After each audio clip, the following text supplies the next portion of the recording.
Hello everybody, Gisele Grenier here. In this video lesson, we're going to be creating a hue string. H-U-E string. Pop quiz number 1. Yep, right off the bat. What is a hue? So in the comments below, I want you to type, what is a hue? And then type in your answer. Pop quiz number 1. All right, so what I've got, and I had to put the paints on 2 lines because there's not enough room. I have got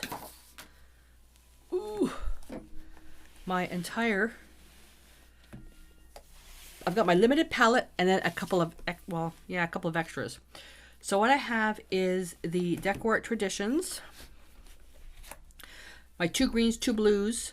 I've got my 1 red violet, which I don't use a lot, but I put it in here. My 2 reds, an orange, which I don't use a lot, but I put it in there, and my 2 yellows. I also have over here Yellow Oxide as the base and opaque titanium white. So I have phthalo green, yellow, green that leans towards yellow, phthalo green, blue, green that leans towards blue, phthalo blue, a blue that leans towards green, ultramarine blue, a blue that leans towards violet, a red violet, this one here leans a bit more towards red, permanent alizarin crimson, which is a red that leans towards violet, naphtha red light, a red that leans towards orange, Paranone orange, which is a orange that leans a little bit more towards the red, Handsy yellow medium, which is a yellow that leans towards orange, Handsy yellow light, a yellow that leans towards green. Then we have our yellow oxide, which is a yellowish orange earth tone, and then titanium white. All right, I'm going to put these way up here to make space, because I am getting a little bit of a shadow. I tried to fix it and it obviously didn't work. Move my coffee out of the way. Put this over here. All right, so let's get this set up here. Shift down a bit. I've got my colors listed here. So phthalo green, yellow, phthalo green, blue, phthalo blue, ultramarine blue, red violet, permanent alizarin crimson, naphtha red light, Paranone orange, Handsy yellow medium, Handsy yellow light.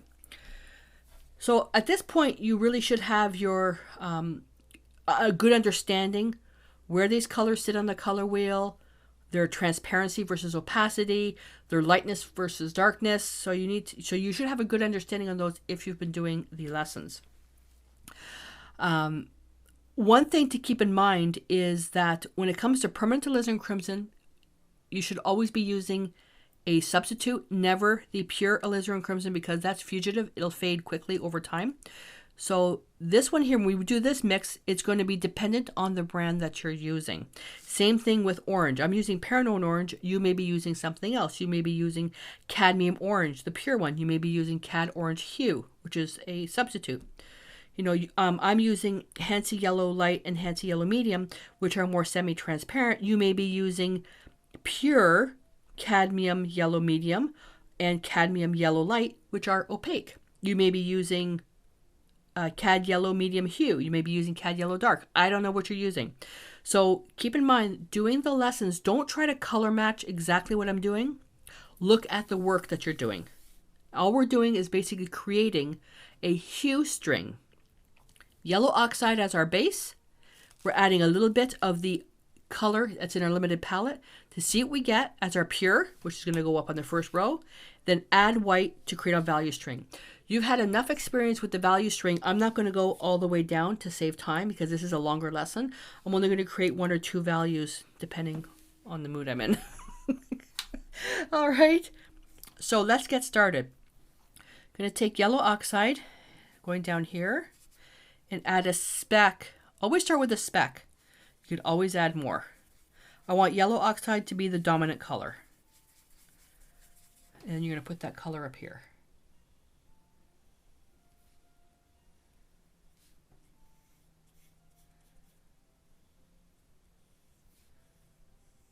All right. Then I'm going to take white right in that mixture. And then put that here. If you have the time, create your value string all the way down. And I'm going to blot my brush, take more white, and this creates quite the jump in value change. If you've been doing all the exercises and you're familiar with my color mixing methods, you could do this. If you're new to color mixing, I want you to do a full range of values, okay? So it ends up being green. I mean, that's easy because phthalo green is very, very powerful. Now we're going to take yellow oxide, a speck of phthalo green blue. Whoa. Holy moly macaroni. So, pop quiz number 2. Phthalo green at face value looks pretty similar, right? Well, why does this one look so much more green than the other phthalo green that we did? Oops, supposed to go right in here.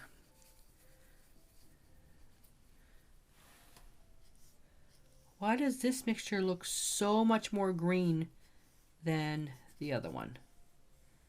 So type the question in the comments below and then type your answer.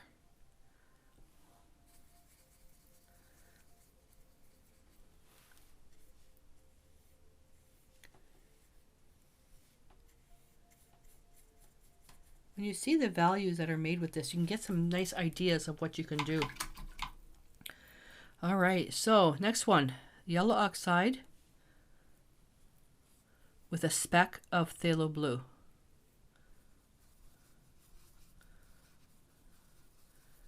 I'm going to take a bit more of a speck on that one.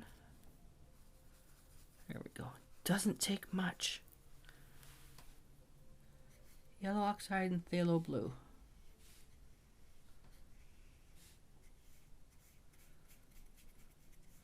Okay, I'm going to pick up white, go right into that existing mixture.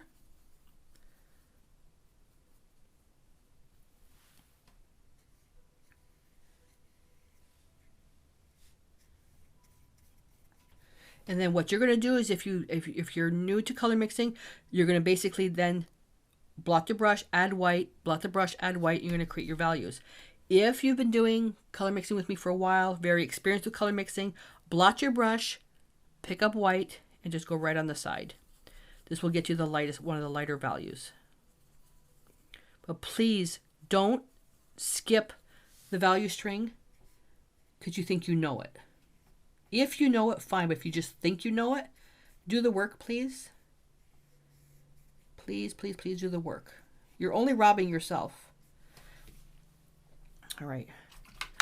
Now, yellow oxide and ultramarine blue. Yellow oxide. And we already know from doing the previous stream, because ultramarine blue is a weaker pigment, just using a speck won't make much of a difference. We're going to use 2 specks. So I'm going to still do the first speck. Now I'm going to do another speck. It's more of a touch. I'm going to do another one. That's why my little dots are so small. This dulls it down quite a bit.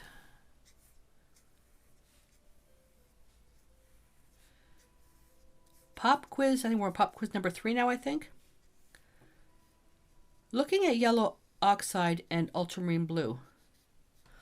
What's a subject you think you might be nice painting with this? Does that make any sense?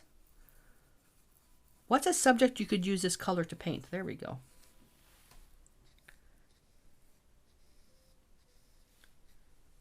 There honestly is no wrong answer for that because there's so many different things. I just want to get your brain thinking.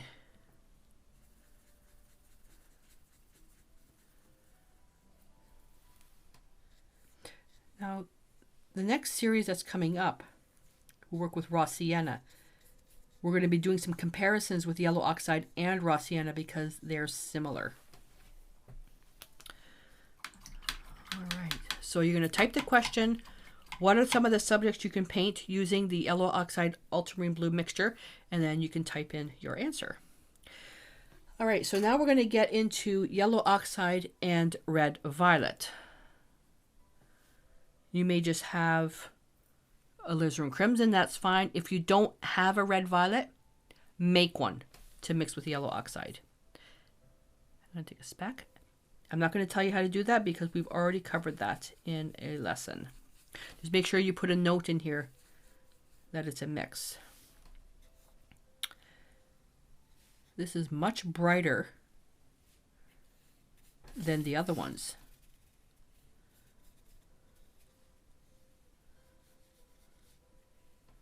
A rusty color. Very, very pretty.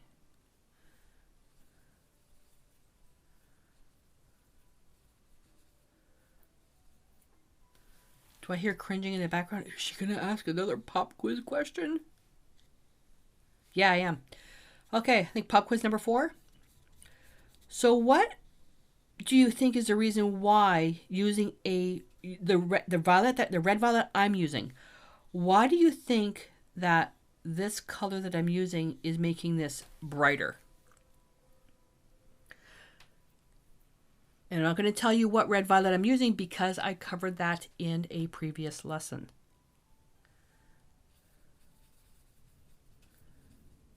Why is it brighter? Whoops, not enough white. I did that wrong right over here.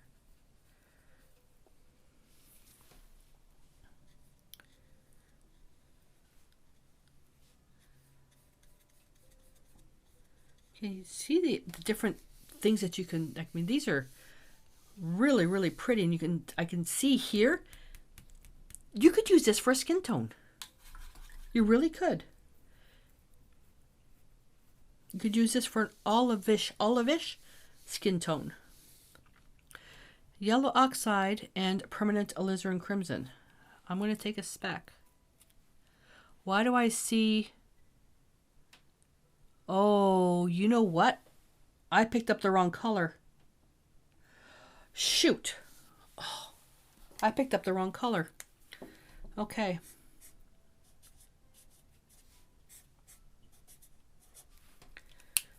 So the pop quiz question still stands.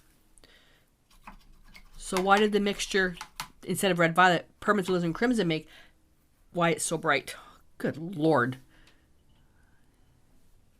Yeah, you're learning color mixing from me.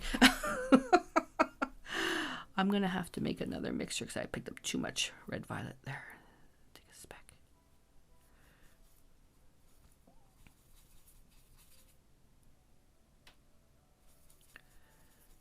A bit more.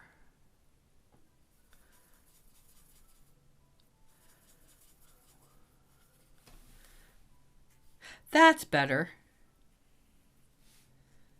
You could combine these two to answer the question for the pop quiz that why are these brighter? There we go. White.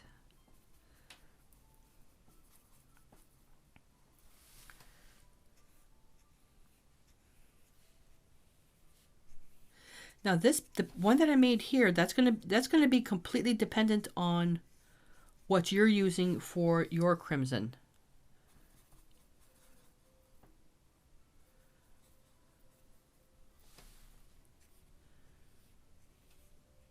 When you get down to adding white, though,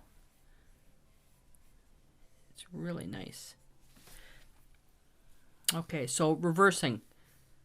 Permanent alizarin crimson is this one here. This one's with red violet. So I apologize for the confusion. That's okay. It's going to be made up with these ones here. Especially this one here. Yellow oxide with naphtha red light. Oh my God. This is the perfect Caucasian skin tone. And just by adjusting the white, changes the value of it. And then just by shifting whether you add more yellow oxide or more naphtha red light, shifts how pink the skin tone is. That itself is a lesson all by itself that's coming up on painting skin tones. But it is so nice. So I'm going to use more yellow oxide, speck of naphtha red light. Now you may not see it in this one right now, but wait till we add the white. Wait till we add the white. Yeah, wait till we add the white to the mixture. Now when painting the skin tone, you always have it with white. What I do is I start with white and then add a little bit of yellow oxide and a little bit of naphtha red light. But this particular lesson here is not about painting skin tone. It's about creating a hue string. So I'm going to take white, add it in. This is way too much on the yellow oxide side. So I'm going to add a little bit more red. There we go.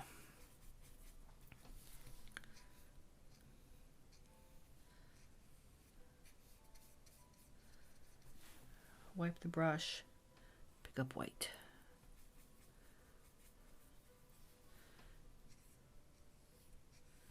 Probably could have added a little bit more white to that as well. When we create our skin tones, that's why we always start off with the white. And then we're tinting it with yellow oxide and naphtha red light. Let me just give you a sneak peek what I do. So hopefully you can see that. So I start off with my titanium white. I go into a little bit of yellow oxide. Then I go into a little bit of naphtha red light. Oh, too much. So now let me just go back to here and go back to here. That gets a nice base.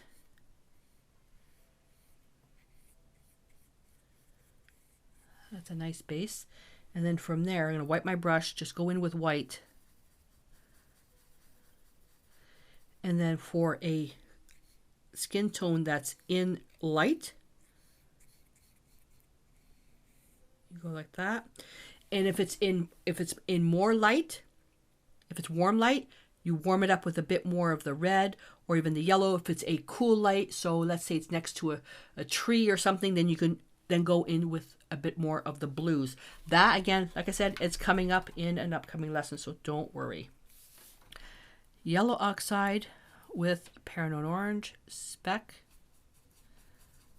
A bit more of a speck than that.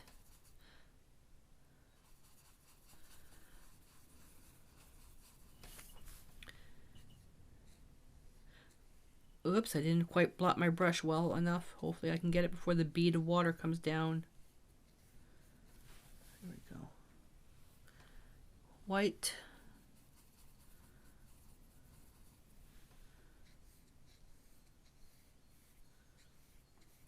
This makes a nice bright mixture. Wipe the brush. White. I have to sneak some other white in there.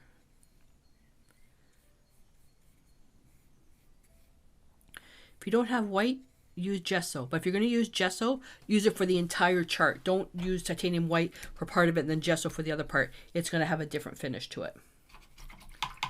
All right. Last two. Yellow oxide. Handsy yellow medium. This is my choice for transparent yellow iron oxide. Is that enough of a shift? Yeah. Make sure I don't get paint in my sleeve.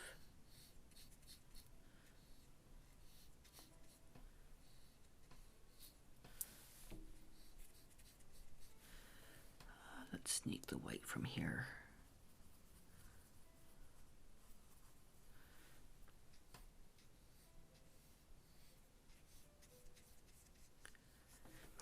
If you're painting, if you like painting fall colors, yellow oxide is a mandatory color. Oh, I have the perfect challenge painting for this, but you know what? We're already on 5 lessons, so lucky you. Gonna have to get that into another lesson after when we get into the advanced color mixing. Yellow oxide and Handsy yellow light. Now Handsy yellow light is much lighter, so I'm gonna have to hit it with 2 touches of paint. I could even go with 3 touches, but remember, you want to make this yellow oxide dominant, not the other color. If you've got time, create another chart where the dominant color is the mixing color and the yellow oxide is the secondary color, if you've got time.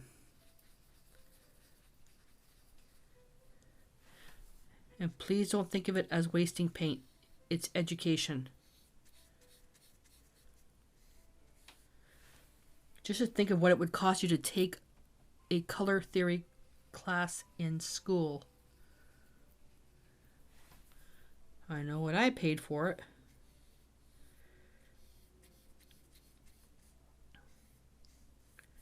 There we go.